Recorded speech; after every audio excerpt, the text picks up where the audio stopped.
É hora da escola sabatina. Neste trimestre, estudamos ilusões, imagens e símbolos, como estudar profecia.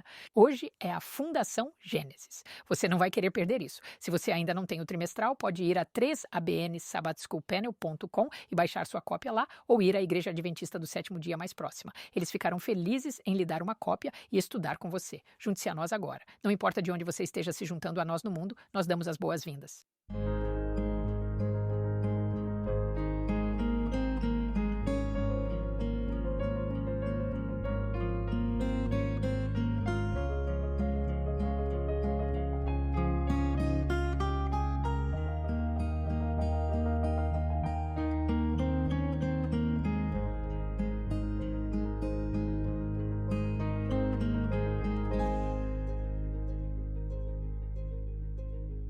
Não importa de onde você está nos assistindo ao redor do mundo, damos as boas-vindas ao painel da Escola Sabatina 3ABN. Eu sou Shelley Quinn e é um prazer para mim apresentar hoje a lição número 2, a Fundação do Gênesis. Queremos agradecer muito por suas orações e seu apoio financeiro. Muitas pessoas adoram o painel da Escola Sabatina 3ABN e agradecemos seu apoio financeiro para podermos continuar fazendo isso. Agora, deixe-me apresentar a você nossa família, 3ABN à mesa. Daniel Perrin. Obrigado, Shelley. Eu tenho a lição de segunda-feira, que é um ótimo título, Compreendendo o Amor de Deus. Amém. Amém. E minha irmã em Cristo, Gil Morricone. Muito obrigada, Shelley. Na terça-feira, examinamos a pergunta de Isaac. Onde está o cordeiro? Lindo. E então, temos o pastor James Rafferty. Bom estar aqui com você, Shelley, e o painel. Eu tenho uma lição de quarta-feira. Ela se chama Lidando com a Morte. Sim, esse vai ser outro bom. E o pastor John Denzi? Obrigado. É uma bênção estar aqui. Tenho um título não atraente. A Serpente. Vai ser interessante. Vou pedir para Jill. Você poderia fazer uma oração por nós, por favor? Pai Santo, nos colocamos diante de Ti em nome de Jesus, e ao abrirmos nossas mentes e corações, pedimos agora que Tu nos fales da Tua palavra e pelo poder do Teu Espírito Santo, enquanto estudamos juntos, em nome de Jesus. Amém. Amém. Sabe, se você gostaria de obter, além do estudo trimestral publicado, se você gostaria de obter nossas anotações individuais, você pode ir para 3abnsabbathschoolpanel.com. No canto superior direito, você pode clicar no link lá. Insira suas informações e nós enviaremos para você. Basta inserir uma vez e enviaremos nossas anotações com muitas coisas, muitas informações incluídas. Mais estudo também nas nossas anotações, certo? Nosso texto para memorizar é João 1:29 e diz: no dia seguinte, João viu Jesus vindo em sua direção e ele disse: eis o Cordeiro de Deus que tira os pecados do mundo. Você sabe, quando o apóstolo João, o mesmo João, quando ele escreveu o Apocalipse, ele estava falando para um público que ele assumia que tinha conhecimento do Antigo Testamento. Ele usou alusões, imagens e símbolos que seriam bem conhecidos por eles. Ele não estava lidando apenas com ideias, assim como o próprio cristianismo. A revelação está firmemente ancorada na história e remonta até as raízes antigas que chegam ao Gênesis. O que eu amo no Gênesis, e você pode não saber disso, mas nos primeiros 11 capítulos do Gênesis, Deus fez com que Moisés incluísse em 1:2 é apenas um resumo de 2000 anos de história nos primeiros 11 capítulos. E então ele continua com as histórias dos patriarcas. Isso é mais uns 300. Portanto, a Bíblia cobre 4.000 anos de história, mas Gênesis cobre mais do que todos os outros livros da Bíblia juntos. Gênesis cobre mais de 2.300 anos de história das interações de Deus com a humanidade. Então, é muito importante entender Gênesis se você quiser entender Apocalipse. Aqui está a citação da lição.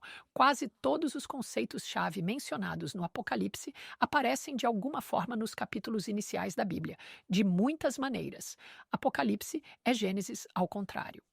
Nesta semana, vamos estudar alguns conceitos importantes para ilustrar o ponto fundamental de que compreender as antigas bases por trás do Apocalipse permite ao estudante perceber inúmeras nuances no texto, cada um dos quais pode fornecer lições importantes sobre a natureza da humanidade, a natureza de Deus, o conflito travado em nosso universo e, portanto, o conflito que está sendo travado em nossas vidas. Uma das minhas escrituras favoritas, e é uma escritura favorita relativamente recente, é João, capítulo 5, versículos 46 a 47, porque Jesus está falando com os líderes religiosos e disse: se vocês acreditassem em Moisés, Moisés escreveu os primeiros 5 livros. Vocês acreditariam em mim, porque ele escreveu sobre mim.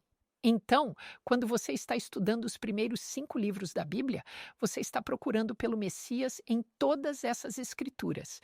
E ele diz: se você não acredita nos escritos de Moisés, como vai acreditar nas minhas palavras? Ok, a lição de domingo é o princípio da primeira menção. Sabe, se você vai para a faculdade, a maioria dos programas acadêmicos tem um estudo básico. É geralmente como, você sabe, introdução à história 1 ou algo assim. É uma visão geral do curso. São princípios amplos e básicos, e isso forma a base para seus futuros estudos. Bem, quando você lê a Bíblia inteira, o que descobrimos rapidamente é que Deus usa o mesmo método. Ele introduz ideias e ele meio que nos dá uma introdução. E então ele reintroduz e dá mais detalhes e mais detalhes. Então, de modo geral, a primeira vez que um conceito ou símbolo é mencionado na Bíblia, especialmente nos primeiros capítulos do Gênesis, você verá que ele estabelece uma compreensão geral desse conceito. E isso ajudará você a estudar a Bíblia mais tarde. Agora, alguns estudantes da Bíblia se referem a isso como a lei da primeira menção. Deveria realmente ser chamado de princípio da primeira menção, porque não se mantém sempre, mas muitas vezes acontece. A citação da lição, tanto no estudo geral da Bíblia, quanto na profecia bíblica, descobrimos que Deus alimenta lentamente seus filhos com informações ao longo do tempo, começando com um conceito básico e depois ampliando-o muitas vezes ao longo dos anos ou até dos séculos. Sabe, é interessante. Deus diz em Malaquias capítulo 3, versículo 6, eu sou o Senhor, eu não mudo. Hebreus 13:8 diz, Jesus Cristo é o mesmo ontem, hoje e para sempre. Isaías 40, versículo 8 diz, a grama seca, a flor murcha, mas a palavra do nosso Deus permanece para sempre. Então, uma lição. Quando Deus estabelece a verdade, ele não muda de ideia. Portanto, se algo foi estabelecido em Gênesis ou em Malaquias, onde quer que tenha sido estabelecido, Deus não muda de ideia. Uma vez que ele começa a ensinar a verdade ao seu povo, podemos contar com o fato de que repetição do mesmo princípio bíblico ou tema não muda seu significado, mas ao contrário, lança mais luz sobre o assunto. E isso faz muito sentido quando você está estudando profecia, porque se desenvolvermos um bom entendimento de Gênesis, você poderá ter uma compreensão muito melhor do resto da Bíblia, particularmente do Apocalipse. Agora, quero adicionar algo, porque ainda tenho alguns minutos. Esse foi o princípio da primeira menção. Vou adicionar outro princípio, que se chama repetir e ampliar. À medida que você estuda a Bíblia, o que verá é que Deus está progressivamente revelando seu plano de salvação. Ele constrói cuidadosamente toda a história escrita de suas interações com seu povo. E primeiro, ele usa um visor estreito e ele apenas nos mostra algo que é muito sucinto, mas então ele amplia sua lente e inclui mais detalhes. Então ele continua repetindo esse processo várias e várias vezes até você obter uma visão panorâmica do tópico. Então é por isso que é tão importante não apenas estudar o Novo Testamento, mas também estudar o Antigo. O Antigo Testamento contém o Novo Testamento explica o Antigo. E sabe, a profecia nunca é completamente entendida, até que seja cumprida, certo? Mas o Senhor prediz o futuro de uma maneira fluida e contínua, de Gênesis a Apocalipse. E é tão bonito porque ele usa esse processo de repetição e ampliação para que o que ele expressou no passado, ele adicione detalhes adicionais que obtemos uma imagem melhor. Agora, enquanto ele expande nosso entendimento, temos que reconhecer uma coisa: o que o princípio de repetição e grandeza é isto. Quando ele nos conta uma profecia, cada profecia subsequente se baseia nela. Sobre a profecia anterior, ela precisa estar de acordo com a profecia anterior a ela. Então, o princípio da primeira menção e o princípio da repetição e ampliação andam de mãos dadas. De muitas maneiras, como eu disse, Gênesis é como Apocalipse ao contrário. Em Apocalipse, ou Apocalipse é como Gênesis ao contrário. Em Gênesis, vemos a queda da humanidade. Em Apocalipse, vemos a redenção da humanidade. Em Gênesis, vemos que eles são impedidos de entrar no jardim do Éden. No Apocalipse, é restaurado. Então, é uma coisa tão linda que Deus quer que conheçamos seu coração.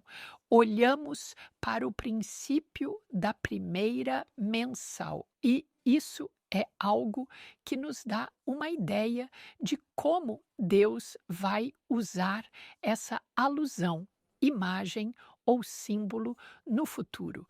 Mas você pode ter certeza de que Deus ensina-nos como ensinaríamos uma criança. Se o seu bebê tem 6 anos e eles começam, você não começa a ensinar-lhes álgebra. Você ensina a somar e subtrair. Quando eles entendem isso, então você pode ensinar multiplicação e divisão. Mas é assim que Deus nos ensina. E é uma coisa linda. Obrigado, Shelley. Eu amo ouvir que Deus nos ensina como crianças pequenas porque é isso que somos. E Ele sabe que você só pode lidar com um tanto de cada vez e Ele não nos sobrecarrega e despeja tudo em nós de uma vez só. Meu nome é Daniel Perrin e eu tenho a lição de segunda-feira que é Entendendo o Amor de Deus. Eu amo essa lição. Deus é amor. Onde está isso na Bíblia? Vou te dar um tempo para responder. Você deve guardar esse texto no salão de memória da mente. Primeiro, João 4, 7 a 8. Amados, amemos uns aos outros, pois o amor é de Deus. E todo aquele que ama é nascido de Deus e conhece a Deus. Quem não ama não conhece a Deus, porque Deus é amor. Eu amo isso. E encontramos isso um pouco mais adiante no capítulo também, versículo 16. Deus é amor, isso é perpetuamente. Isso não é apenas uma foto instantânea de eventos atuais. Deus perpetuamente, antes da criação, depois da criação, para a eternidade, desde a eternidade passada. Encontramos isso expresso na série de livros O Conflito dos Séculos de Ellen White. Esses 5 livros começam com o livro Patriarcas e Profetas, com esta linha aqui. Deus é amor, A natureza dele, sua lei é o amor. Sempre foi, sempre será. O Altíssimo que habita na eternidade, cujos caminhos são eternos, não muda. Nele não há variação, nem sombra de mudança. Deus é amor. E chegamos ao final desses 5 livros: Patriarcas e Profetas, Profetas e Reis, Desejado de Todas as Nações, Atos dos Apóstolos e então ao Grande Conflito. Última página e o último parágrafo. Daquele que criou tudo, flui vida e luz e alegria. Por todos os reinos do espaço ilimitado, desde o menor átomo até o maior mundo, todas as coisas animadas e inanimadas, em sua beleza sem sombras e alegria perfeita, declaram que Deus é amor. Então, o amor motiva toda a profecia bíblica e é a força motriz por trás de todas as profecias bíblicas. Por que Deus nos comunicou em símbolos? Por que os símbolos às vezes são confusos? Por que Deus inspirou a escrita de profecias que às vezes seriam difíceis de entender? Resposta: porque Deus é amor. E, portanto, porque Deus te ama. É por isso. Por que Deus deu a profecia bíblica, afinal? Porque Ele te ama. Por que Deus usou símbolos e palavras hebraicas, sabendo que a nação hebraica não continuaria a ser o veículo pelo qual a verdade divina seria apresentada ao mundo? Por que Ele fez isso? Porque Ele te ama. Porque Deus é amor. Por que existem 7 selos, 4 cavalos, 7 trombetas, 7 pragas? Tudo por amor. Não é amor humano. O amor humano muda. O amor humano sobe e desce, vem e vai, precisa ser aperfeiçoado aprendendo. O amor de Deus é perfeito, não muda. E assim Deus deu, profecia bíblica, de uma maneira que seria perfeita. Às vezes não entendermos isso não é uma prova de que Deus não nos ama, mas sim porque ainda somos muito fracos em nosso entendimento e conhecimento. Assim que atribuímos qualquer outro propósito, qualquer outra razão para a profecia bíblica ou motivação, chegaremos a uma conclusão errada sobre a profecia bíblica e a sua interpretação. Então, sim, podemos então elaborar como essas coisas demonstram o amor de Deus, mas o fundamento subjacente de toda a profecia bíblica é este. Temos que manter isso em mente quando estamos lendo esses livros. Deus me ama. Isso é feito por amor, isso não é feito por medo. Então eu digo a palavra amor, e de repente 1000 imagens surgem na mente de 1000 pessoas diferentes e nós dizemos, espera aí, cada pensamento que temos sobre amor pode não refletir e descrever com precisão o amor de Deus. Então como pode uma linguagem humana inadequada descrever e retratar e encapsular o amor de Deus? Vamos ter que ir à palavra de Deus e vamos usar o princípio da primeira menção. Onde encontramos o primeiro uso da palavra amor na Bíblia? Isso é realmente interessante. Por inspiração divina, Deus coloca essa palavra no livro de Gênesis e isso ajuda a dar uma estrutura para o resto da Bíblia sobre o que é o amor. Bem, a palavra amor não aparece no Jardim do Éden. Havia amor perfeito lá entre Deus e o homem e Deus, mas não é aí que encontramos isso. Não encontramos isso lá no primeiro casamento em Gênesis. Você poderia esperar que, já que Deus é amor, algo fosse dito sobre isso em Gênesis 1:1, como o começo de Deus é amor? Não começaria assim? Mas veja bem, Deus opera através de demonstração e inspiração. Deus nos mostra um pouco como Romanos, capítulo 5, versículo 8, Deus demonstra seu amor por nós. E assim, Deus demonstra seu amor na criação.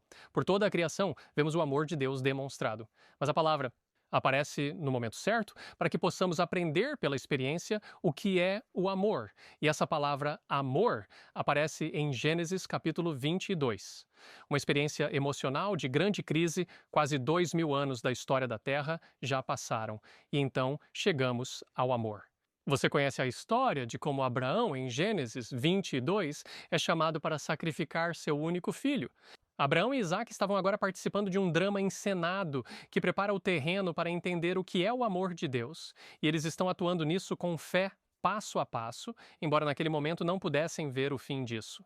A palavra não é usada, no entanto, sobre o quanto Deus nos ama, ou até mesmo ama Abraão e Isaac. Ouça isso em Gênesis capítulo 22, versículos 1 a 2, agora. E aconteceu depois dessas coisas que Deus testou Abraão e disse a ele: Abraão. E ele disse: Aqui estou.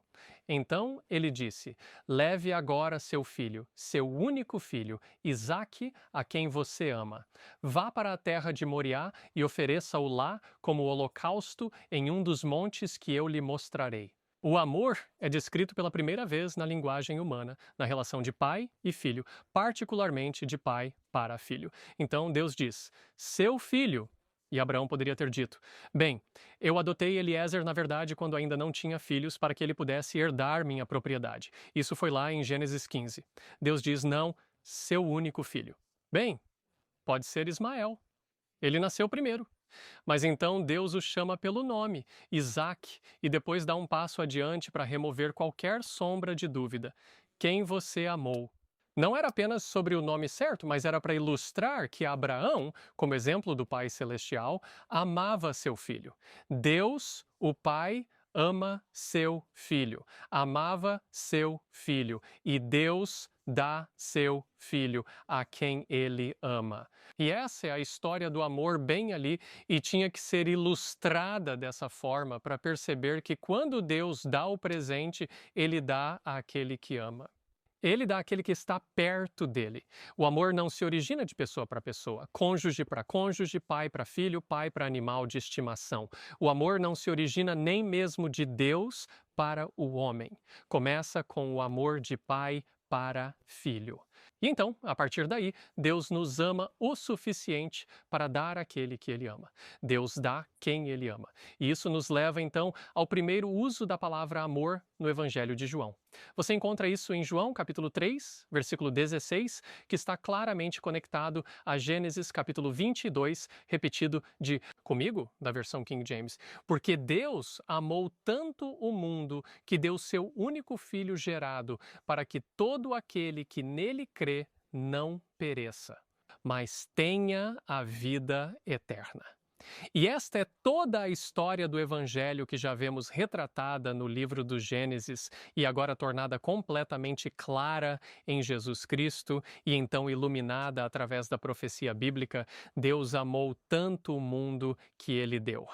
O último parágrafo da lição descreve a bela conexão entre Gênesis 22 e João 3,16. Mas é como se Jesus estivesse segurando Nicodemos pelos olhos, virando-os e apontando-o de volta para a cruz, visualizada em símbolo no livro do Gênesis. Deus dá seu único filho gerado. Abraão tinha dado seu único filho gerado. Abraão, pela fé, recebeu seu filho de volta dos mortos e assim Jesus também será recebido de volta dos mortos, prometendo vitória sobre o pecado.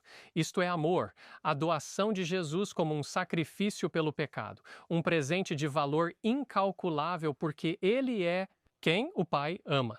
Isso está por trás de toda a profecia bíblica. A profecia bíblica é construída sobre o sacrifício de Jesus, que é o amor de Deus. Porque Deus é amor. Então você poderia dizer assim: Deus não poderia dar profecia bíblica sem dar seu único filho gerado, porque não haveria nada para profetizar?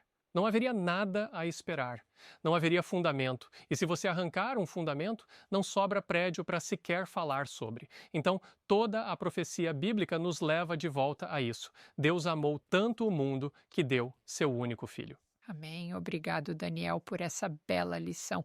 Você sabe, a profecia não foi dada por Deus para nos assustar, mas para nos preparar, certo? E por isso somos muito gratos por isso. Agora temos um momento de missão da 3ABN. Voltaremos em breve. Olá, eu sou Greg Morricone. Estou muito feliz que você se juntou a mim para o 3ABN Mission Moment. O valor próprio da Laura foi destruído pelo bullying na escola. Ela foi ridicularizada e zombada. E embora clamasse a Deus todas as noites, sentia-se terrivelmente triste e sozinha.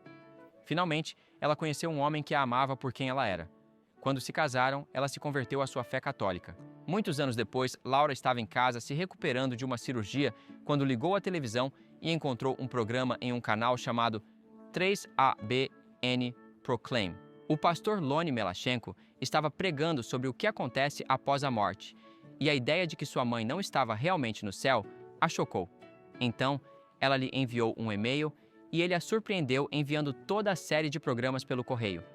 Seu sermão sobre o sábado a chocou ao perceber que a Igreja Católica era responsável por mudar o dia de Deus de sábado para domingo. Como ela era secretária da igreja, perguntou a um padre sobre isso.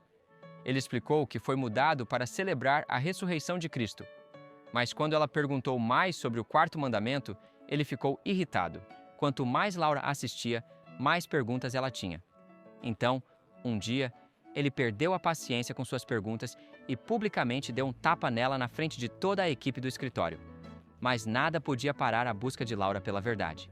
Junte-se a mim para a conclusão desta incrível história no próximo momento de missão da 3ABN. Estamos estudando o fundamento de Gênesis e agora continuamos com Jill Morricone. Muito obrigado, Shelley e Daniel. Que estudo incrível! Eu amo isso. Foi uma base linda e tocou meu coração pessoalmente. Obrigado por isso. Na terça-feira, analisaremos a pergunta de Isaac. Onde está o cordeiro? Então, vamos para Gênesis 22. Daniel fez um trabalho incrível ao estabelecer a base para a primeira menção da palavra amor na Bíblia, lá em Gênesis 22. E esta é, claro, a história da qual ele já falou. Abraão oferecendo seu filho, Isaac.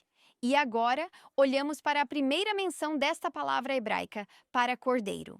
A palavra Zé. A primeira menção disso está aqui em Gênesis 22, versículos 7 e 8. Mas Isaac falou a Abraão, seu pai, e disse, meu pai. E ele disse, aqui estou, meu filho.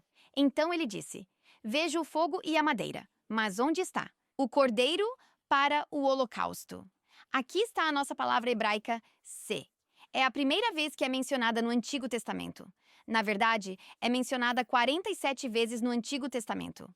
Esta é a primeira menção. E eu amo como isso está conectado com Jesus. Onde está o cordeiro para o holocausto? E Abraão disse, meu filho, Deus proverá para si mesmo o cordeiro para o holocausto. E o hebraico original diria dessa forma, Deus proverá o cordeiro para si mesmo. Deus proverá o cordeiro. Onde está o cordeiro? Então, quero levá-lo em uma jornada.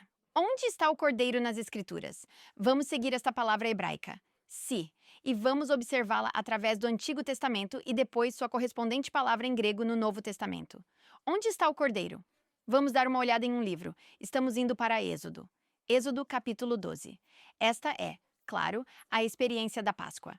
Êxodo 12. Começamos no verso 3. Fale a toda a congregação de Israel, dizendo, no 10º dia deste mês, cada homem deve pegar para si um cordeiro. Aqui está nossa palavra hebraica. De acordo com a casa de seu pai, um cordeiro, lá está de novo, para uma família. Pule para o versículo 5. Seu cordeiro.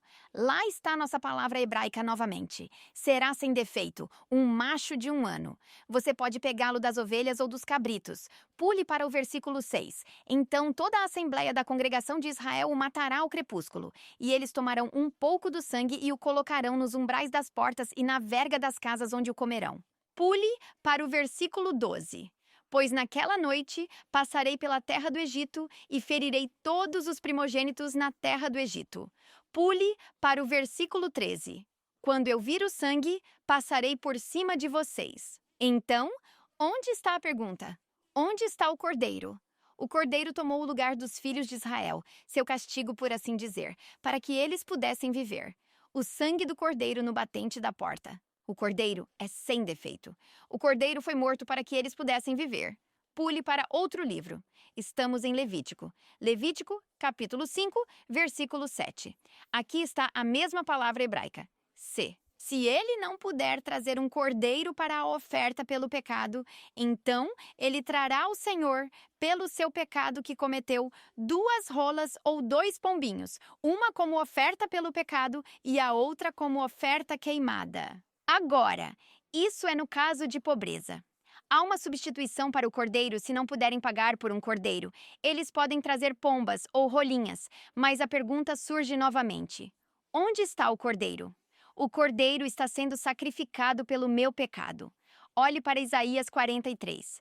Vamos para Isaías 43. Vamos começar com o versículo 22, mas para entender o contexto, você realmente tem que olhar para o versículo 19.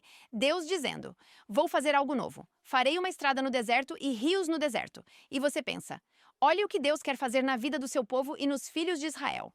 Mas o versículo 22 é tão triste. Mas você não me chamou, ó Jacó. Você tem se cansado de mim, ó Israel. Deus queria fazer essa nova coisa em suas vidas, em suas casas, comunidades e sinagogas, mas eles não o invocaram. Verso 23. Você não me trouxe as ovelhas. Aqui está a nossa palavra em hebraico, si. Você não me trouxe suas ovelhas para suas ofertas queimadas, nem me honrou com seus sacrifícios. Não te fiz servir com ofertas de grãos, nem te cansei com incenso. Onde está o cordeiro? O próprio povo do cordeiro o esqueceu. Os filhos do cordeiro se recusam a aceitá-lo. O povo de Deus se recusa a reconhecer o sacrifício do cordeiro em seu favor. Vá para Isaías. Isaías, capítulo 53, versículo 7. Vemos a mesma palavra para cordeiro usada aqui. Ele, Jesus, foi oprimido e ele foi afligido, mas não abriu a boca. Ele foi levado como um cordeiro. Aí está nossa palavra em hebraico. Para o matadouro, e como uma ovelha diante de seu tosqueador fica em silêncio, assim ele não abriu a boca. Onde está o cordeiro? Ele vai ser morto. Ele não resiste. Ele não luta de volta. Ele vai para morrer de bom grado. Agora, vamos ver o equivalente grego dessa palavra hebraica para si. Vamos para João 1:29. Isso, acho que Shelley, foi nosso texto para memorizar. João 1:29. A palavra é amnos e é usada 4 vezes no Novo Testamento. Vamos olhar algumas dessas vezes. Corresponde àquela palavra hebraica. No dia seguinte, João vê Jesus vindo em sua direção e disse: Eis o Cordeiro. Está aí a nossa palavra. O Cordeiro de Deus, que tira o pecado do mundo. Para mim, é incrível. É quase como se João Batista estivesse respondendo ao clamor de Isaac lá atrás em Gênesis 22. Onde está o Cordeiro? E João Batista diz: Ele está aqui, agora mesmo. Ele já chegou. Ele está na cena. Onde está o Cordeiro? Bem aqui. Eis o Cordeiro de Deus. Nossa expiação substitutiva. Jesus está aqui. Você sabe, é interessante. Se você estudar isso, não vamos estudar profundamente, mas se você olhar para Mateus 3,17, o batismo de Jesus, você ouvirá uma voz do céu dizendo: Este é meu filho amado. Se você olhar para Gênesis 22, Abraão, ouviu uma voz do céu quando estava prestes a oferecer seu filho. Mas onde está o Cordeiro? O Cordeiro está aqui. O Cordeiro chegou como nosso portador do pecado e substituto. Veja 1 Pedro 1, mesma referência ao Cordeiro, mesma palavra grega amnos. 1 de Pedro capítulo 1, versículos 18 e 19. Você não foi resgatado com coisas corruptíveis, como prata ou ouro, de sua conduta sem rumo recebida por tradição de seus pais, mas com o precioso sangue de Cristo, como de um cordeiro sem defeito e sem mancha. Onde está o Cordeiro? O Cordeiro é perfeito. O Cordeiro foi para a cruz pelos meus pecados. O Cordeiro tomou o meu lugar. Agora vamos para o livro do Apocalipse. Esta é uma forma diminutiva da palavra cordeiro. É a mesma palavra grega, mas é uma forma diminutiva e corresponde e significa pequeno animal de estimação. Nós o vemos 30 vezes no Novo Testamento, 29 vezes no livro do Apocalipse. Vamos olhar para algumas dessas vezes. Apocalipse 5:6. Olhei e eis no meio do trono. Das 4 criaturas vivas e no meio dos anciãos estava um cordeiro, a nossa palavra, como se tivesse sido morto, tendo 7 chifres e 7 olhos, que são os 7 Espíritos de Deus enviados por toda a terra. Onde está o cordeiro? O cordeiro está na sala do trono no céu. O cordeiro tem a autoridade para abrir o pergaminho e ler. Apocalipse 5:8. Quando ele tomou o pergaminho, os 4 seres viventes e os 24 anciãos se prostraram diante do cordeiro e cantaram uma nova canção dizendo: Você é digno de abrir, pegar o pergaminho e abrir os selos, pois você foi morto e está redimido. Nos redimiu para Deus pelo seu sangue. Onde está o Cordeiro? O Cordeiro é vitorioso. O Cordeiro está sendo adorado. O Cordeiro nos redimiu. Vá para Apocalipse 6. Apocalipse 6:16. Isso é na segunda vinda de Cristo. Os ímpios vão clamar às montanhas e rochas: Caia sobre nós e nos esconda da face daquele que está sentado no trono e da ira do Cordeiro. Onde está o Cordeiro? O Cordeiro está vindo novamente para o seu povo. O Cordeiro é tanto amor quanto justiça. Veja, Apocalipse 12:11. Eles o venceram pelo sangue do Cordeiro e pela palavra do seu testemunho. Não amaram suas vidas até a morte. Onde está o Cordeiro? O Cordeiro está dando ao seu povo a vitória. Olhe Apocalipse 17:14. Os reis da terra farão guerra ao Cordeiro, e o Cordeiro os vencerá, pois ele é Senhor dos senhores e Rei dos reis. Onde está o Cordeiro? O Cordeiro está lutando por seu povo. O Cordeiro vence a batalha contra Satanás e seus colaboradores. O Cordeiro é vitorioso. Finalmente, Apocalipse 21:23. E a cidade. Esta é a Nova Jerusalém. Não precisava do sol nem da lua para brilhar nela, pois a glória de Deus a iluminava. O Cordeiro é a sua luz. Onde está o Cordeiro? O Cordeiro não está na luz. O Cordeiro é a luz. O Cordeiro estará com seus redimidos para sempre. Amém. Grandes lições até agora. James Rafferty aqui, e estamos olhando para a lição de quarta-feira que é intitulada Lidando com a Morte. O trimestral diz: talvez o aspecto mais cruel de viver em um mundo separado de seu Criador seja a forma como a morte espreita no fundo de cada vida, pronta para atacar a qualquer momento. É o salário do pecado, a penalidade que pagamos por termos sido desconectados da única fonte de vida no universo, o Criador. Como tal, desempenha um papel importante na profecia bíblica. A morte desempenha um papel importante na profecia bíblica, tanto na sua realidade, quanto, mais importante ainda, na sua solução, que é encontrada apenas em Jesus, na sua morte e ressurreição. Agora, há vários versículos que estão em nossa lição de hoje que queremos olhar. Gênesis capítulo 2, versículos 15 a 17, Gênesis capítulo 4, versículos 8 a 15, a primeira menção da morte como uma consequência do pecado, depois 1 Coríntios 15, 15 a 19, e o fato de que Jesus Cristo conquistou a morte, e então, é claro, Apocalipse 1, 18, um versículo que eu particularmente amo, porque diz lá que Jesus Cristo tem as chaves, certo? As chaves são o que permite que você entre onde precisa entrar. Elas te dão controle. Se eu não tivesse as chaves, eu não entraria no trabalho, não entraria no meu carro, não entraria em casa. Jesus Cristo tem controle sobre a morte e o inferno, e isso é realmente de vital importância na profecia. Muitas vezes, quando lemos essas profecias, as interpretamos como eventos históricos passados, certo? Olhamos para a Babilônia, Medo-Pérsia, Grécia e Roma, e depois projetamos para um futuro histórico e a segunda vinda de Jesus Cristo, e entendemos que elas nos levam do passado à segunda vinda de Jesus Cristo. Mas será que é assim mesmo? Eles nos levam do passado histórico até a segunda vinda de Jesus Cristo, ou nos levam do passado histórico além da segunda vinda de Jesus Cristo. Vamos observar especificamente em Apocalipse 21, e olhe aqui comigo em Apocalipse 21.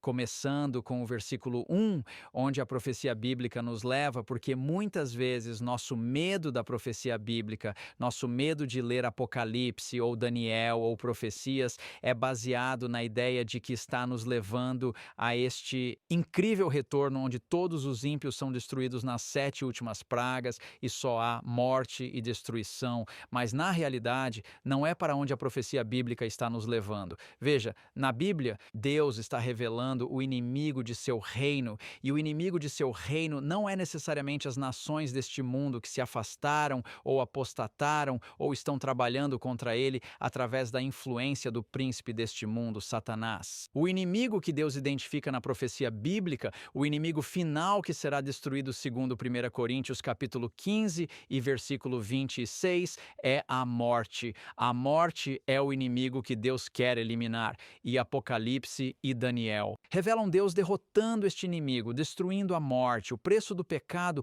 é a morte, e o poder do anticristo e todos aqueles poderes terrestres que lutam contra Deus estão lutando para sustentar princípios que violam a lei de Deus, que transgridem a lei de Deus. E claro, esses princípios levam as pessoas à morte, e Deus quer acabar com a morte. Ele quer eliminar a morte, ele quer destruir a morte. E então, a razão pela qual Deus se opõe a esses poderes terrenos é porque ele quer nos levar ao ponto onde não há mais morte. Isso mesmo, um Deus de amor nunca planejou que experimentaríamos a morte, e toda a revelação da profecia nos leva a um ponto final, final, onde não há mais morte. Agora vemos isso repetidamente, o que poderíamos chamar de ciclos proféticos de Daniel e Apocalipse, que é outra maneira de descrever o princípio que Shelley compartilhou anteriormente de repetir e ampliar. Repetir e ampliar também é uma revelação desses ciclos proféticos que tem um ponto de início e um ponto final. E em Daniel e no Apocalipse, cada um desses ciclos proféticos começa com a Babilônia ou a Medo-Pérsia, ou no livro do Apocalipse com o poder romano pagão na história da igreja primitiva, e então eles têm um ponto final que nos leva além da segunda vinda de Jesus Cristo e, na verdade, nos leva ao novo céu e à nova terra, onde não há mais morte, onde o último inimigo de Deus que foi sustentado por todos esses reinos terrestres e pelo próprio Satanás, o último inimigo de Deus é destruído. Lemos sobre isso aqui em Apocalipse 21. E eu vi novos céus e uma nova terra, pois o primeiro céu e a terra passaram e não havia mais mar. E João viu a cidade santa, no versículo 2, a nova Jerusalém, descendo de Deus, vinda do céu, preparada como uma noiva para seu marido. Então lá temos a noiva do marido Jesus Cristo. E eu ouvi uma grande voz do céu dizendo: eis o tabernáculo de Deus com os homens, e ele habitará com eles, e eles serão o seu povo, e o próprio Deus estará com eles, e será o seu Deus. Verso 4. E Deus enxugará todas as lágrimas de seus olhos, e não haverá mais morte. Chega de morte. Este é o ponto final da profecia bíblica, e não é apenas o ponto final do último capítulo da profecia bíblica. Em outras palavras, o quarto ciclo profético do Apocalipse começa em Apocalipse 12, com um resumo da história da apostasia no céu e passando pela a história da Idade das Trevas e nos levando a esses últimos movimentos de Apocalipse 13 e então, finalmente, as 3 mensagens angélicas que terminam com todos tomando uma decisão a favor ou contra Cristo e então nos leva aos julgamentos e às 7 últimas pragas e finalmente através dos 1000 anos até este ponto final. Mas este ponto final não é apenas o tema deste ciclo profético final. Se você voltar ao ciclo profético anterior, e agora estamos falando do Apocalipse, as 7 trombetas que terminam em Apocalipse 11, você notará que o ponto final das 7 trombetas é o mesmo que o ponto final do quarto ciclo profético que eu chamo os 7 julgamentos. Apocalipse 11, 14. O segundo ai já passou, eis que o terceiro ai vem rapidamente, e o 7º anjo soou, esta é a última trombeta. O 7º anjo soou e houve grandes vozes no céu dizendo: os reinos deste mundo se tornarão os reinos do nosso Senhor e do seu Cristo, e eles reinarão para todo o sempre. E claro, todos estão louvando a Deus, e então diz no versículo 18, as nações estavam iradas, tua ira chegou, a hora dos mortos serem julgados. Isso está falando sobre o julgamento do grande trono branco de 1000 anos no final, e então que deverias dar recompensa aos teus servos, os profetas dos santos, e aqueles que temem teu nome, pequenos e grandes, e destruir aqueles que destroem a terra. Isso nos leva aos novos céus e à nova terra. Agora volte aos 7 selos. Eles se consomem, eles terminam em Apocalipse 7, bem, Apocalipse 8, versículo 1, mas em Apocalipse 7, enquanto João está sendo mostrado o final da consumação do plano de Deus, note o que ele está mostrando aqui. Apocalipse 7, e veja aqui. Vamos começar com o versículo 15.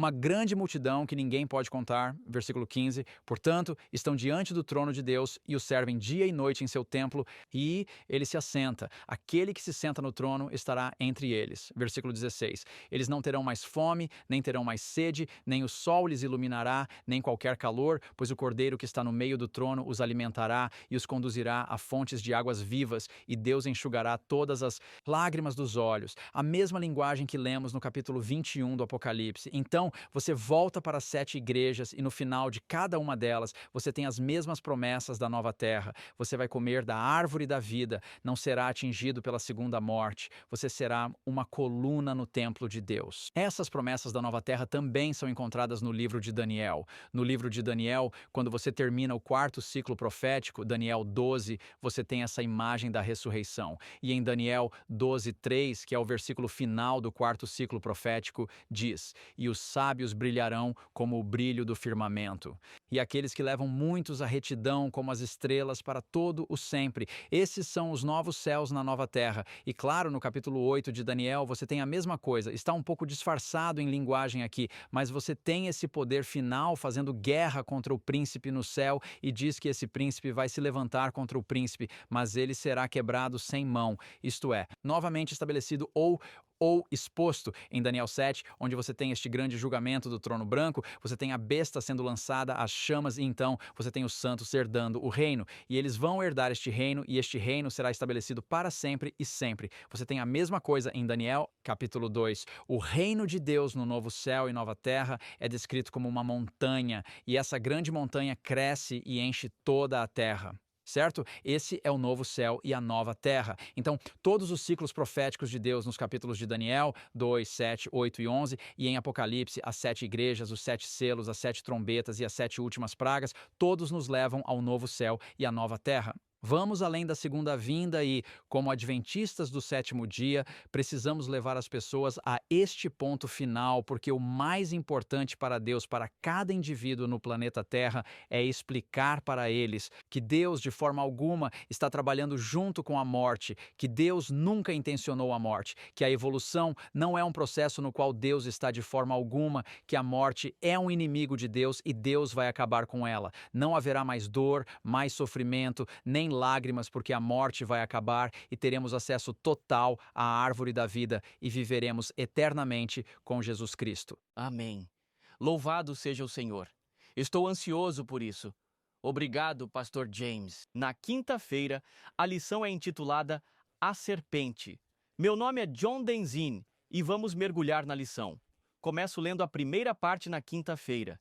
Diz: a questão da adoração é um assunto-chave no livro do Apocalipse. O perpetrador e facilitador de sistemas falsos de adoração é identificado como o dragão. Apocalipse 13, 2 a 4. E a descrição serpentina deste querubim caído não é por acaso. Isso claramente nos remete de volta ao Jardim do Éden, onde uma serpente entrou no paraíso e persuadiu Adão e Eva a segui-la na rebelião contra o Criador. Então, somos instruídos a ir para Gênesis 3, 1 a 5 e Apocalipse 12, 1 a 9. Vamos tentar passar por isso.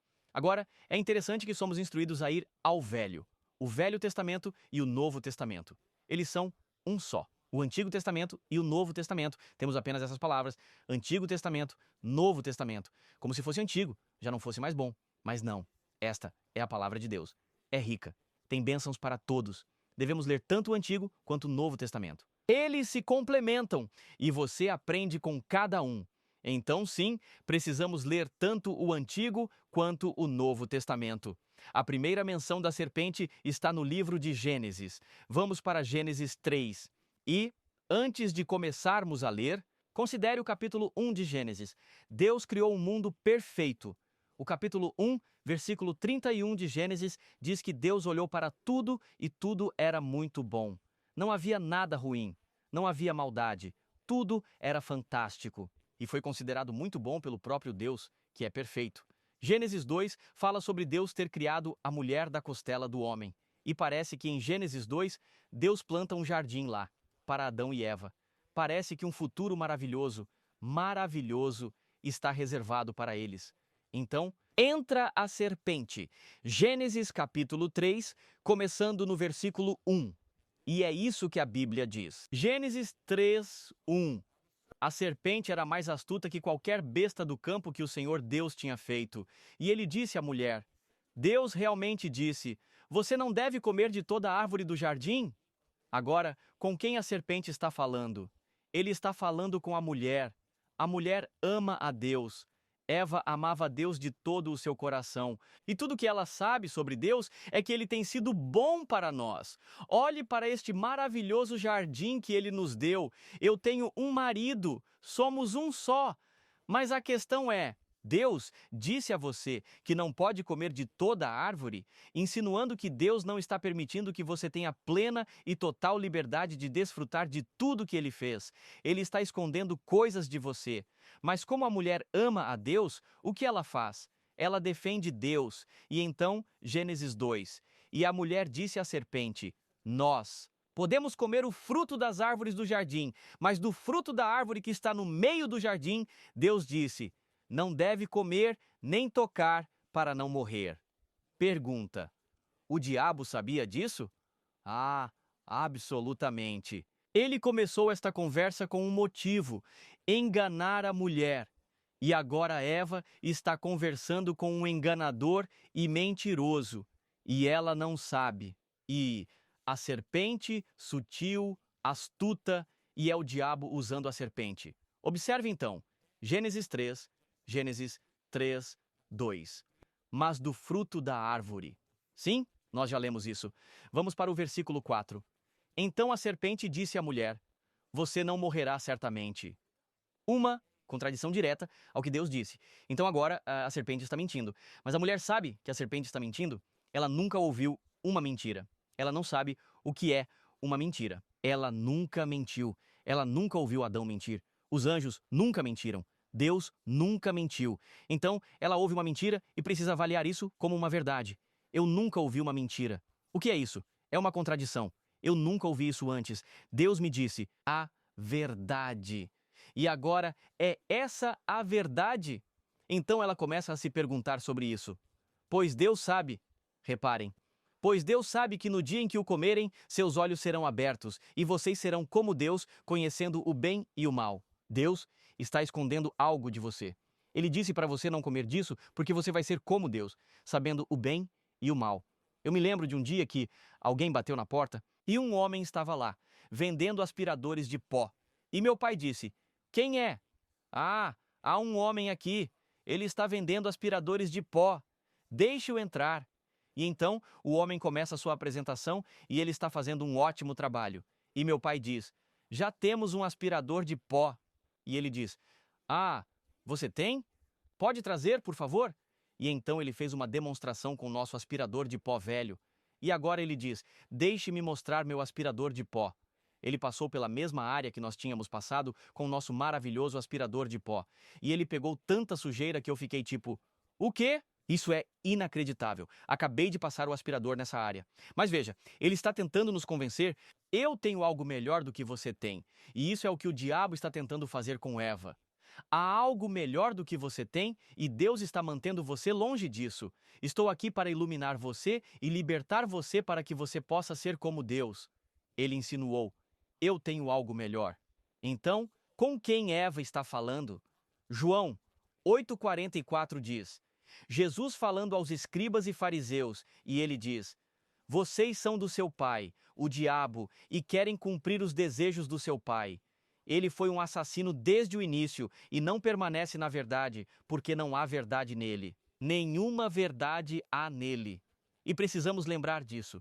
O diabo, não há verdade nele. Quando ele mente, fala do que é dele, pois é mentiroso e pai da mentira. Então, no jardim do Éden, aqui está o pai das mentiras, apresentando uma mentira a Eva, e ela pensa que é a verdade. E ela está convencida: posso me sair melhor comendo deste fruto. Então, será que Eva se tornou como Deus, conhecendo o bem e o mal? O diabo apresentou o mal como se fosse algo bom, quando na verdade era algo mal, horrível. E é por isso que estamos nessa situação horrível atual, onde há doenças, há dor, há morte e há problemas por toda parte. Precisamos ir rapidamente para Apocalipse, capítulo 12. Vimos que o diabo é mentiroso, e aqui ele está agindo em Apocalipse 12. Precisamos começar no versículo 1. Agora, um grande sinal apareceu no céu, uma mulher vestida com o sol, com a lua debaixo dos pés, e na cabeça uma coroa de 12 estrelas. Então, estando grávida, ela clamou em trabalho de parto e com dores para dar à luz. E outro sinal apareceu no céu. Eis um grande dragão vermelho e flamejante, com 7 cabeças e 10 chifres e 7 diademas em sua cabeça. Sua cauda arrastou 1/3 das estrelas do céu e lançou-as à terra. E o dragão ficou diante da mulher que estava prestes a dar à luz para devorar seu filho assim que fosse entregue. E a palavra grega lá, arrasta ou puxa para baixo, é como ela persuade e engana esses anjos. Eles também, como Eva, nunca tinham ouvido uma mentira. Tudo o que ouviram foi verdade, verdade, verdade, verdade, verdade. E agora vem uma mentira, porque o pai das mentiras as contou. Ela se originou nele de seus próprios recursos. Deus não colocou isso lá. De seus próprios recursos, ele criou uma mentira. E desde então, nós temos pessoas mentindo também. Talvez você esteja me ouvindo e tenha contado mentiras. Isso se origina do diabo. Não vamos nos identificar com o diabo, vamos nos identificar com Deus, quem é a verdade. E assim, 1/3 dos anjos foram enganados, e nós precisamos nos mover para Apocalipse 12:5. Ela deu à luz um filho homem, que estava destinado a governar todas as nações com uma vara de ferro, e seu filho foi arrebatado para Deus e seu trono. Então, a mulher fugiu para o deserto, onde ela tem um lugar preparado por Deus, onde a alimentariam por 1260 dias, e uma guerra eclodiu no céu. Miguel e seus anjos lutaram contra o dragão, e o dragão e seus anjos lutaram, mas eles não prevaleceram, nem havia mais lugar para eles no céu. Então, o grande dragão foi expulso, aquela serpente antiga chamada Diabo e Satanás, que engana o mundo inteiro. Ele foi lançado à terra e seus anjos foram expulsos com ele. Ele continua tentando enganar todo santo dia as pessoas que querem uma vida melhor, que querem a vida eterna. Ele está tentando nos enganar.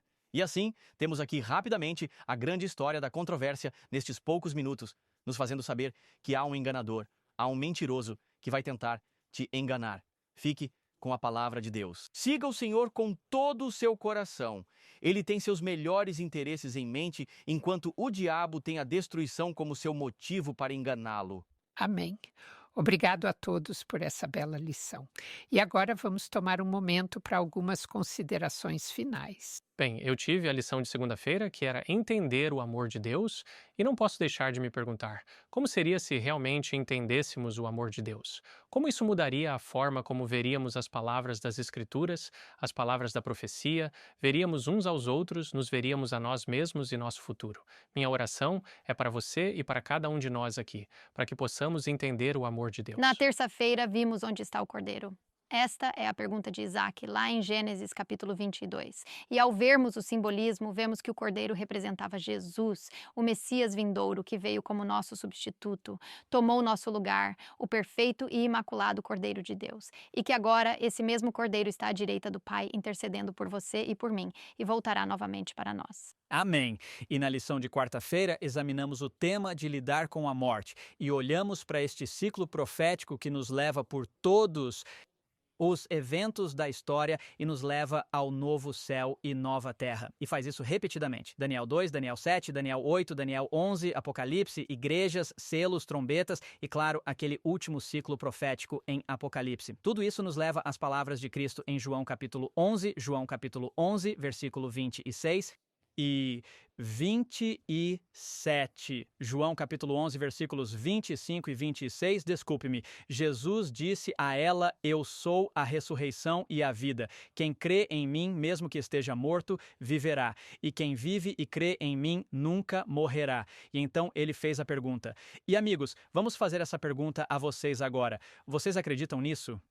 Veja, Jesus Cristo tem um inimigo chamado morte e esse inimigo destruiu, talvez destruído sua vida, destruído a vida de muitas pessoas no planeta Terra e Deus está apelando para você agora que em Jesus Cristo você terá vida e essa vida nunca terminará. Pode haver uma pausa momentânea no túmulo, um pequeno descanso por um momento, mas essa vida nunca terminará para aqueles que acreditam em Jesus Cristo. Esta é uma mensagem da profecia bíblica. Amém.